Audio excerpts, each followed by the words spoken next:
Well, the winning streak comes to an end in blowout fashion. Let's talk about it all today on Locked On Tigers.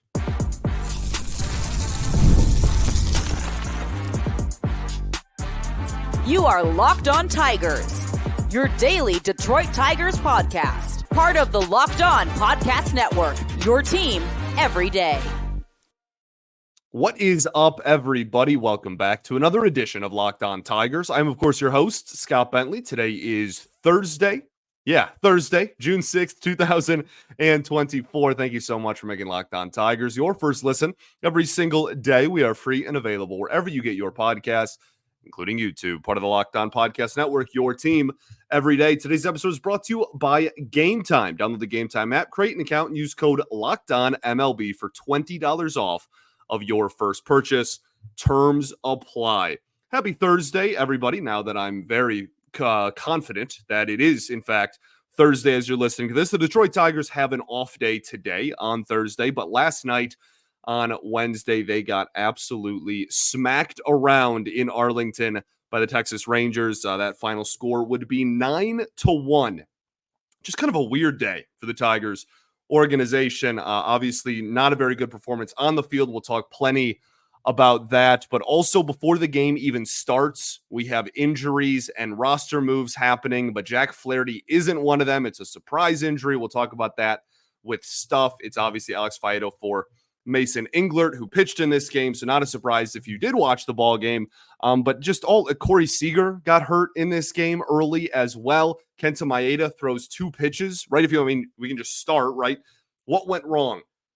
Just about everything for starters, and just about everything from Rip, right? Like from the very, very start of this ball game.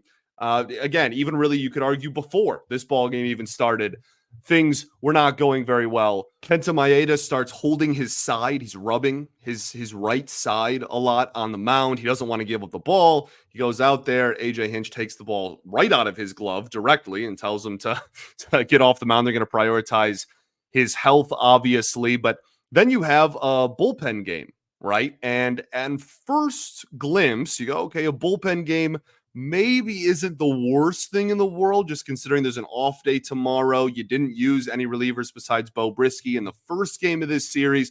Maybe you can patch together a game, but you also need someone who can give you multiple innings. It wasn't going to be Brisky. Faedo pitched yesterday and got hurt. So you're going to have to rely on Mason Englert and Joey Wentz. And anytime this team is put in a position where those two guys are going to have to pitch like a majority or a large chunk of the ball game, you're going to have to put up runs. Like that's just as simple as it is. Joey Wentz's ERA, we'll talk about that a little bit later, is just getting higher and higher and higher. And Mason Englert, outside of the first couple of weeks of his major league career last year, has been just a home run machine, really, at the major league level. The organization is trying to get him to improve his fastball. That's a big reason for his struggles last year. It continues to be one of the things standing in the way of being a solid major league pitcher this year. And the Texas Rangers are still a good lineup despite their record. They still have a lot of talent in their lineup despite their record on the season. And again, this was a game in which the Tigers were going to have to rely on Joey Wentz and Mason Englert. And this was the outcome of the ball game, unfortunately. So, and I'm not trying to just like pick on two guys either. This was a group effort.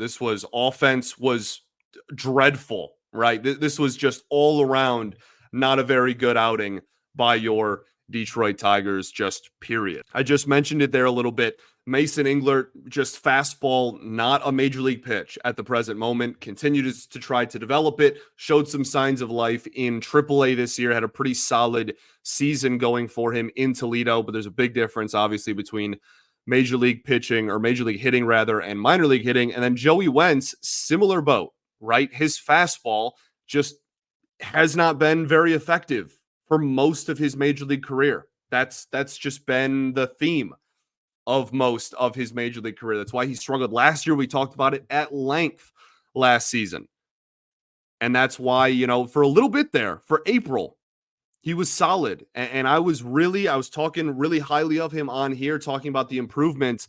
And now we've just reverted right back to what he looked like all of last season. Just continuously trying to nibble around the strike zone, has no pitch that he's comfortable just throwing at a hitter. And I don't mean at the body of a hitter. I mean, there's no pitch in his repertoire that he has that he's just confident enough to go, you know what, I'm just going to let this thing fly. Good luck to the hitter. And we'll just, force the hitter to do something. It's just constantly nibbling. There's no fastball effectiveness or efficiency. And here we are.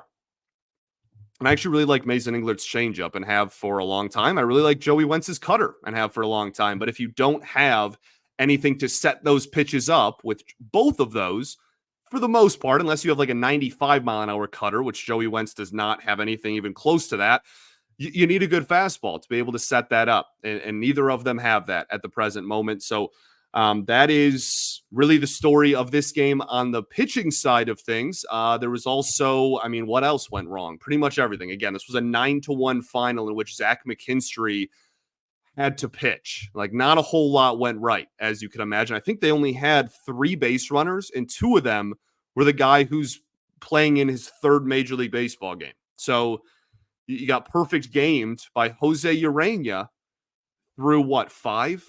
A little bit more than 5. Whenever Justin Henry Malloy's home run was. We'll talk about that in the very short things that went right segment. But yeah, Riley Green goes 0 for 4 with 3 strikeouts. We talked about it a little bit yesterday, right? Like, he hit the homer, but his swings just don't look very good right now.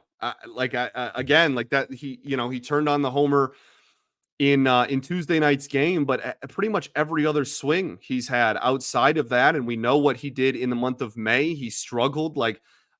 He does not look like he did in April. He does not look like he did when he was healthy in the first half of last season.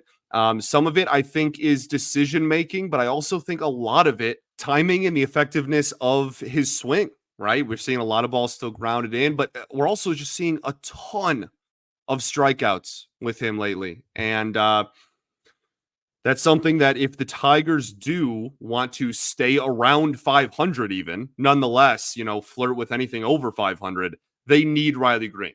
They're already down Spencer Torkelson based on what the expectations were for him going into the season, right? They're not going to be able to have subpar or below expectation performances from both of those guys, from Torque and from Green. They're really going to need Riley Green if they want to keep this thing afloat. So that's going to be a huge thing that we have to keep an eye on going forward. But this entire offensive performance by everybody wasn't very good. This wasn't just like, oh, Riley Green was, struggled and that's why we lost. No, again, we have 3 base runners and 2 of them were the rookie playing in his first Major League Series. Outside of Malloy, there was a Gio Urshela walk, and that was it for base runners. We had 2 hits, and they were both Malloy, I guess is my point. So this was not a good offensive performance by anybody. And when you expand that a little bit further, you zoom out a little bit, they took 2 of 3 from the Rangers. That's awesome. That's great. Thank goodness, because this game, I'd be a lot more upset. I'm really not going to lose sleep over this game. We'll talk about that a little bit more at the end, but this was offensively this series, even the games they won, right? They scored 6 total runs in this 3-game set in Texas. That's not awesome. And I think you're really already feeling the effects of no Kerry Carpenter. Not having Kerry Carpenter in this lineup sucks. Bad. Okay, let's keep the ball rolling. Got to talk about a few more things that unfortunately did not go the Tigers' way in this one. We'll talk about what went right, and then we'll talk plenty of stuff in this one. We'll do all of that right after this. Got to talk to you all today about our friends over at Prize Picks. With Prize Picks, you could turn $10 into $1,000 in a single game watching your favorite sports this summer. You can make a Prize Picks lineup in as little as 60 seconds. You just need to pick more or less on 2 to 6 player stats projections, and you are locked in. If you're looking for promotions, PrizePicks has got you covered every single week, from lowering select player stats projections on Tuesdays, which increases your chance of getting a win, or getting your entry fees back if you have a losing lineup on Fridays. PrizePicks is America's #1 fantasy sports app with over 5 million members. So many fun stats to choose from. One of the things I talk about all the time is just going to starting pitchers and looking at strikeout numbers, right? Taking more or less on certain stats like strikeouts. And again, 2 to 6 players, you got to line up and you're locked in for the evening. So download the app today, make an account, and use code LOCKEDONMLB for a first deposit match up to $100. Again, that's LOCKEDONMLB for a first deposit match up to $100. Pick more, pick less. It's that easy. All right, everybody, welcome back here. Segment 2 of Locked On Tigers. Appreciate y'all for tuning in as always, making us your first listen every single day. Shout out to the everydayers that do tune in every day, and we will be back tomorrow. Off day episode. Tomorrow we'll preview the weekend series. Obviously, talk a little bit big picture stuff looking forward. Also, an update on some players in the minor league system that are flirting with a return, right? Parker Meadows been swinging a decent stick. Stuff like that. All right, so we'll do that tomorrow. Also, be sure to check out Locked On Sports Today, a free 24/7 sports streaming channel program for you every day. So be sure to check it out. Streaming, again, 24/7 on YouTube or for free in the Amazon Fire TV channels app. All righty. Like I said, Tigers lost 9-1 in Arlington at the hands of the Texas Rangers. A pretty much just complete and utter disaster of a baseball game. Zach McKinstry pitched in this ball game. Anytime you have a position player pitching, not a great sign for the team. We talked about the offense, really. I mean, we could go down the line, like, if people really wanted to. But, like, nobody looked very comfortable in the box. Nobody, I don't think, was getting, like, unlucky. Malloy was the only person that was putting together decent ABs really throughout the entire outing. I thought he looked really good. We'll talk about him in a second. But, like, yeah, man. Like, the only person really, we'll talk McKinstry and Joey Wentz kind of together in stuff for a little bit of a conversation there. I mean, besides that, like, Javi just looks terrible in the batter's box right now. Is that new to anybody? Is that news? Is that a big surprise? This dude's got a 184 batting average and a 463 OPS. It is June. It's June. 463 OPS in June. And the other option at shortstop is Zach McKinstry, who has a 193 average and a 560 OPS in June.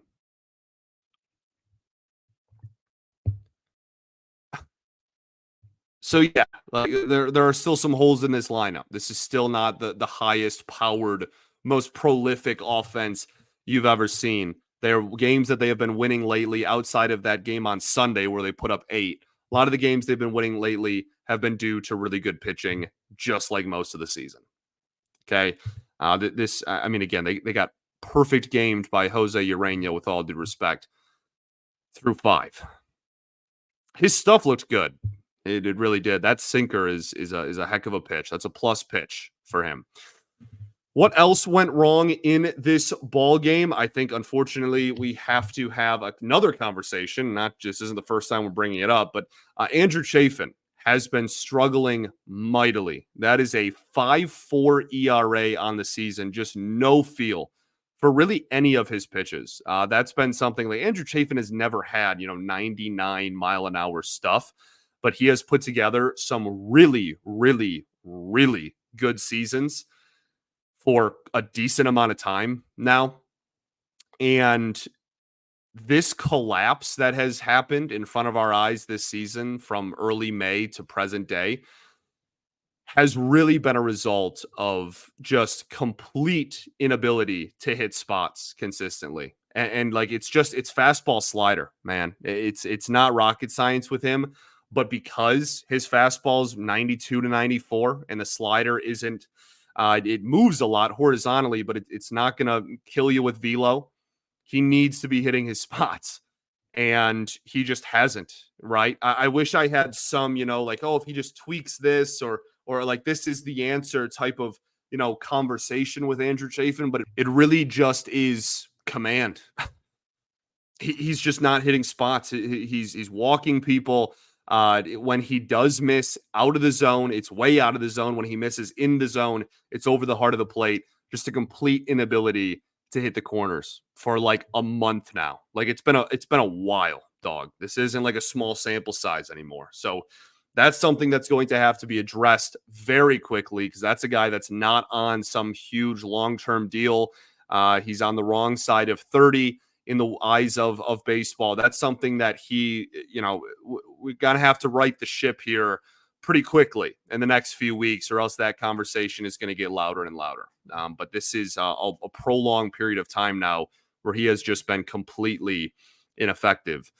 Unfortunately, is that it? I think that's pretty much it. Again, like not a whole lot went right. Oh, Colt Keith's defense, an error that probably put the game out of reach. Like the game went from, okay, like it, they're going to lose comfortably. They're going to lose as well. It's not going to be a close game, but this isn't a complete blowout. And then the Colt Keith error happened, and then the floodgates kind of opened, and it turned into an 8-run loss with a position player pitching. So I think that's probably not great. Colt Keith's defense hasn't really been a huge talking point in the last few weeks. In April, it was a really big talking point because he was obviously that was a big talking point for him when he was in the minors. And there was a big conversation surrounding whether he was going to be a solid defensive second baseman at the major league level. And so I think it's probably a decent sign that we haven't talked about it a ton. In April, there was a lot of mistakes. There were some good too, but there was a lot of mistakes as well. Last few weeks has been a little quieter. This one, not great. Something that he's been working on a lot, I know, and needs to continue working on. So, certainly not the reason they lost this game, but probably the reason that it went from, okay, like, you lost by 4, 5, 6 runs versus you lost by 8 runs. Again, this is really just a game you got to forget. Okay, let's talk stuff. Let's talk what went right because it's a pretty short list. We'll do all of that right after this. Going to talk to y'all today about our friends over at Game Time. I love Game Time.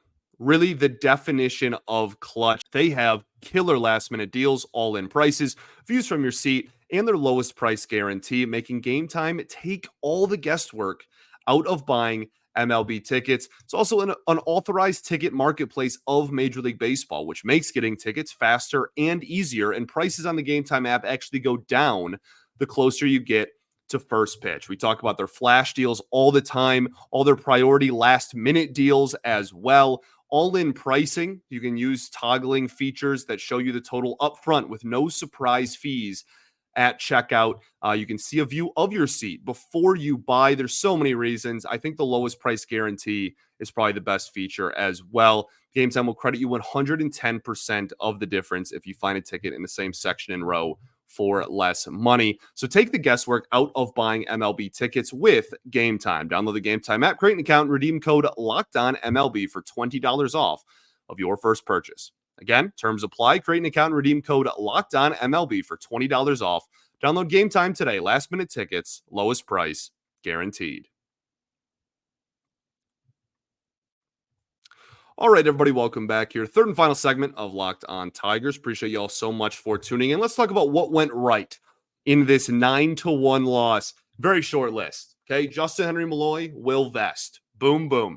Will Vest has a 3.16 ERA on the year. I thought his fastball looked maybe the best it has all season in this outing, and that's really saying something because the Tigers posted a graphic the other day where I'm pretty sure he had a sub-2 ERA in the month of May. He was fantastic in a lot of the month of May, and that's a great sign for a bullpen that has been sliding and regressing quite a bit from the really hot start they got off to.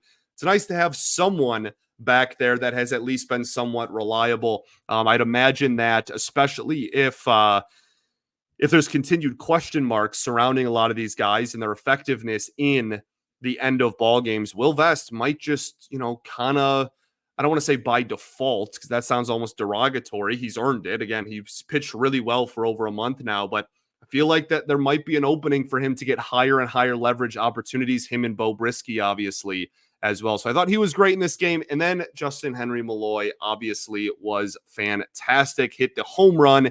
His first hit of his major league career was a homer in Arlington to left field. And, that was a fastball that he turned on inside. That was good. And even the other hit, he had a single that was a hard hit ground ball, but it was still on the ground, and the third baseman just wasn't able to get it. But they all count the same, right? They don't ask how, they ask how many. I really, again, I think his at-bats encourage me to an extent, right? I still need a lot more of a sample size. We'll see kind of how he looks over the coming weeks. But I thought in this series, he handled the velocity fine. He got blown away by some fastballs up in the zone, but again, like turned on. Jose Ureña's sinker is a good pitch. I know that, again, I'm just as frustrated. I said on yesterday's show, I was going to be really upset if they got diced by Jose Ureña, and they did. Okay, so I wasn't pleased with the performance, but like the stuff has never been an issue for him, and he was able to turn and burn on that grip it and rip it. So I think I've been, I don't want to say pleasantly surprised. I've just been pleased with how he's looked in the batter's box. I'm hoping for some more opportunities and hopefully some more production out of him going forward. But just the fact that he's been able to pull the ball on that velocity inside at the major league level, I think is a decent sign early on in his young career. And that's pretty much it for what went right. That's pretty much the end of the list. There wasn't a whole lot that did. Again, Malloy was responsible for 2 of the 3 base runners in the game, and Will Vest was the only pitcher that didn't give up a run. Yeah.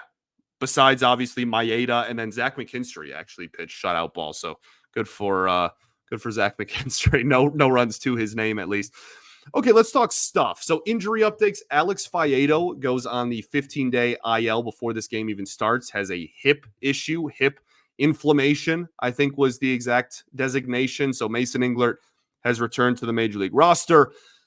Unfortunate, but Alex Faedo hasn't been pitching very well either as of late, as we've said about quite a few of these relievers. Maeda, right side abdominal discomfort. There was zero update after the game, so we have absolutely no idea what that's going to look like, how long he's going to be out. That one's pretty straightforward, though. If he misses starts and he's out for a prolonged period of time, guess what? You're going to see Matt Manning. I think there might be a chance it's Kiter Montero, but it's going to be Matt Manning. DFA conversation is something I just wanted to bring up. Like, that's something I get asked about a lot, is like Zach McKinstry, when is he going to get DFA'd? Or, Joey Wentz, what's the timetable on him? Joey Wentz is a 6.31 ERA now, has just completely imploded from the good first few weeks he had. And Zach McKinstry, like I said earlier, 560 OPS. Look, I think McKinstry's is kind of based upon how Eddie's Leonard and Ryan Kreidler perform in AAA, their health, obviously, etc. I think that's going to be kind of the biggest factors in that one. I said it earlier, I would be shocked if Zach McKinstry finished the season on this Major League roster. When it comes to Joey Wentz, I don't know. I don't know how he makes it into July at this point. I mean, it really is just every single outing looks the exact same.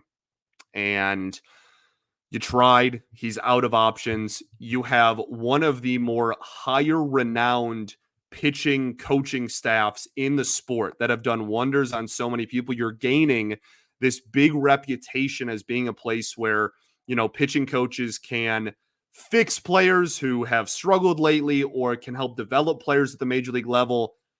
At some point, you just got to look and go, well, if Feder, Lund, and Nieves can't help this dude's fastball, then I think you just kind of have to open up the roster spot.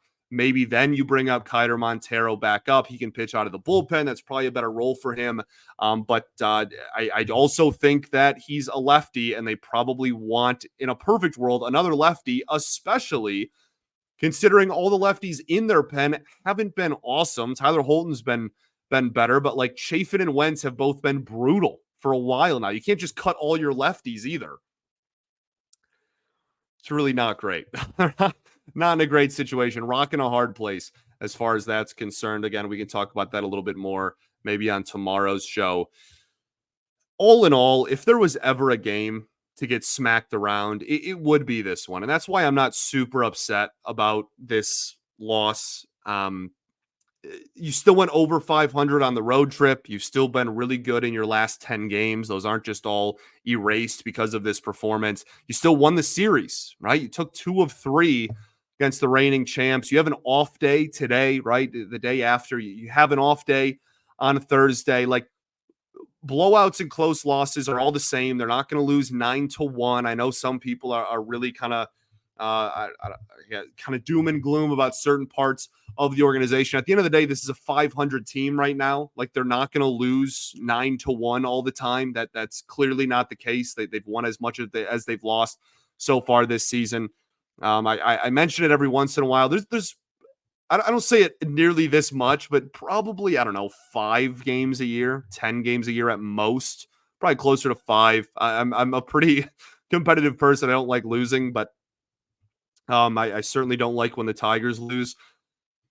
But like Lou Piniella, I think it was Lou Piniella. It was either Lou Piniella or Tommy Lasorda. I know Hawk had a quote that was somewhat like this as well, where, every team is going to win 50 and lose 50. And it's about what you do with the remaining games that determines the good teams and the bad teams. I think one of the variations is every team loses and wins a third of their games, and it's the last third.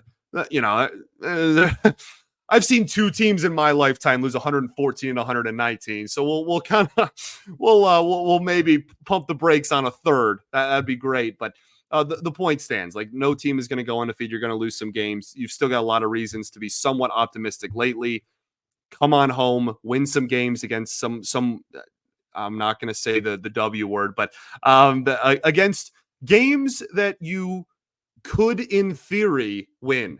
Okay, we'll say that instead of saying winnable. But it's you still have an opportunity. The season is not lost because you got smacked in a series finale here when you still won the series. So we're going to send you off on just talking about Justin Henry Malloy's home run.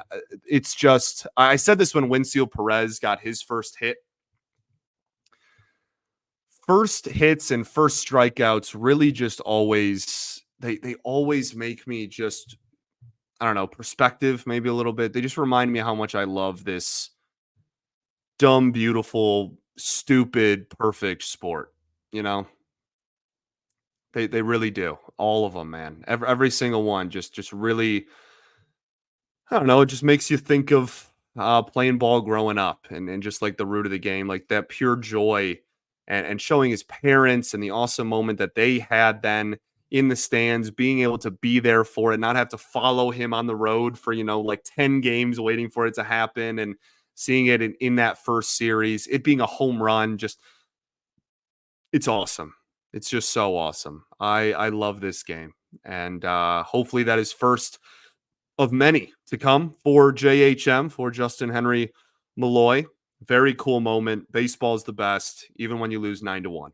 Thanks for making Locked On Tigers your first listen every single day. We'll be back tomorrow. I appreciate the everydayers for tuning in every day. And yeah, baby. Peace and love. Going to therapy's dope. I'll catch y'all tomorrow. Go Tigers.